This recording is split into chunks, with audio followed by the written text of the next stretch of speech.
Hello and welcome, Exiles. Today I have a different video. It's about Voidborn keys. Specifically, I opened 525 of them. I have 3 quad tabs full. I have some of my unique tabs around here if you scroll through, and then I have all these in my inventory.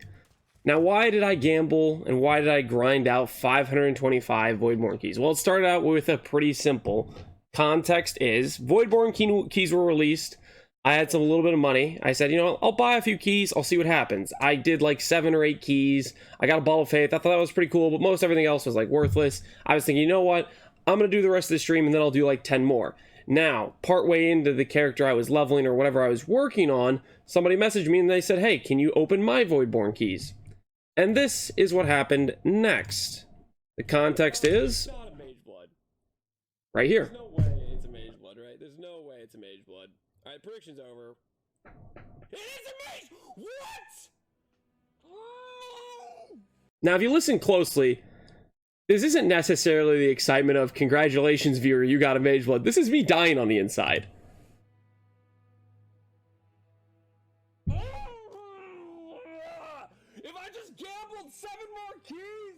I'm thinking about the fact that I was planning to open more keys that night, and most likely I open those 10 more keys or whatever at the end of the stream. I'm not going to get a mage blood during it. It's not going to happen. I don't know how the game is coded for the randomized seed generator, but I think it has to do with timings and stuff or whatever. Probably wouldn't have dropped a mage blood or whatever, but it sits in the back of my head thinking the most valuable drop I've ever had in PoE was for some random viewer. When I don't usually do viewer gambles. I don't necessarily like them per se, but it stung, right? It stung in the fact that I was thinking to myself, man, I have played this many years of PoE, never had a GG unique drop like a Headhunter or a Mage Blood, never had it happen. I have had a mirror drop. It was at the very end of the league, and this was the first time I would have had that Giga drop happen at a relevant part of the league, and I'll look back as my most expensive drop ever was a viewer key, and this part burned me, and I thought, you know what?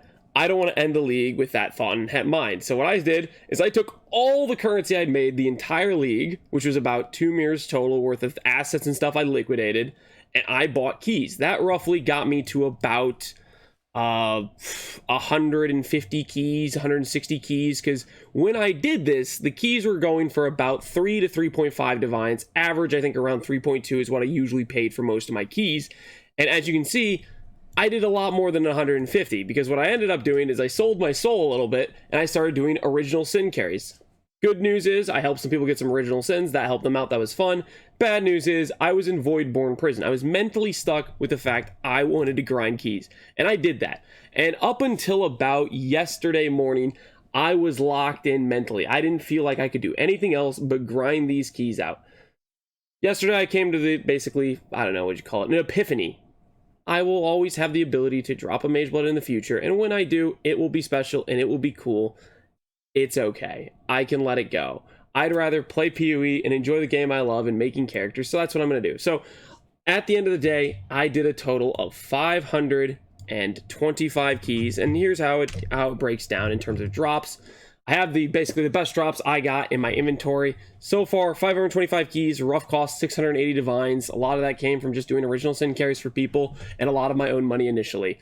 Notable drops we got were 3 Bottled Faiths, 4 Ashes of the Stars, 2 Aegises, 2 of the Can't Say the Name Shield, 1 Arakalis, 2 Massive Threat of Hopes.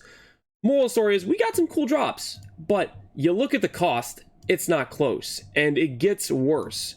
When you go to looking at the when they basically rolled out the Voidborn Key possible item drops, they rolled them out in a few different patches. Basically, when I started out, the most common item was a Venters. So in Void 1, you can see I have a lot of Venters here. I have a decent amount of Tabulas here. And the drop pool isn't particularly bad. There are a few Trolls in there that you'll get a decent amount of. But the drop pool is more than likely, a lot of times if you get a high tier item, there's a good chance you might get one of the big boy items, right? When I dropped the Mage Blood, it was on the earlier portion of this. Later on, as we go later in the key opening, you'll see Tabulas become much more common. There are a lot more people that submitted Tabulas. You start seeing a lot more Oppressors.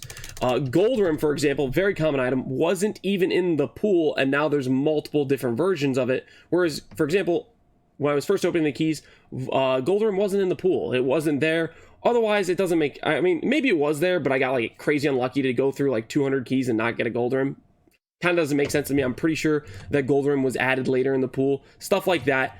Point is, the keys got worse and worse to open as more patches get dropped, and the Voidborn keys stayed at 3 divines. Basically, if you open a Voidborn key, pretty much you're just deleting 3 divines. That's pretty much how it goes, unless you are extremely lucky and you get a mage blood. But even then, the amount of investment I have into these things, the amount of cost, this represents the fact I could have bought maybe like 2 foiled mage bloods if I had just spent the money outright. I had 2 mirrors to begin with, and initially the foiled mage bloods were like 2 mirrors, and I could have just bought one, right, instead of doing all this hassle. It wasn't about the buying it was about the I want to look back on it, I want to say I dropped it, right? I was mentally tied to that. Now, moral story is, the drop rate is not good. Most common items I found were Venters were the most common. I think Tabulars are the most common now. They were catching up heavily on that second, basically those future patches. Oppressors were actually the 3rd most common for me. Then Soul Mantles, because apparently people haven't read the patch notes. Soul Mantle's not really that good of a chest now. In my opinion, if I was making a totem build, I would never use Soul Mantle. There's so many other better chest options in my opinion that I always find this one funny. It doesn't make quite too much sense to me, but hey, I guess I'm not really a totem guy, so I wouldn't get it. And then Face Breakers was after that. So these were the most common items. And then my favorite part of opening these keys was reading the text and seeing what different people had to put in their, basically in their message. Because every time you open a Voidborn key, you would get a message. It would pop up and there would be a text written by the person who selected this item in this color.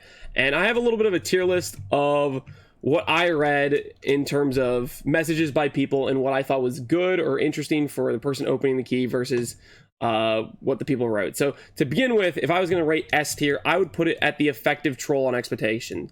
A message that would make you think something different than the item that was actually there. That would maybe give you hope or squash your hope and then give you something good in return. Stuff like that, where you didn't really know what you're going to get. You saw the text, you'd read it before you'd highlight over the item, and it would be a more interesting experience. Stuff like there was a Meganords where this guy wrote this big old long message where it talked about grinding and what was it all worth and stuff like that. So it made you think it was going to be a Mage Blood, and you highlight over it and it's just a Meganords. But it was still a good, effective troll. It actually it baited your expectation. Versus on F tier, I have trolls that don't make sense. There was a message for, this is not what you expect, Exile, and it's a leather belt. And what do I expect when I see leather belt on the ground? I expect a worm's molt. And what was the belt? It was a worm's molt. It was a troll that made no sense whatever. It was just like stupid, right?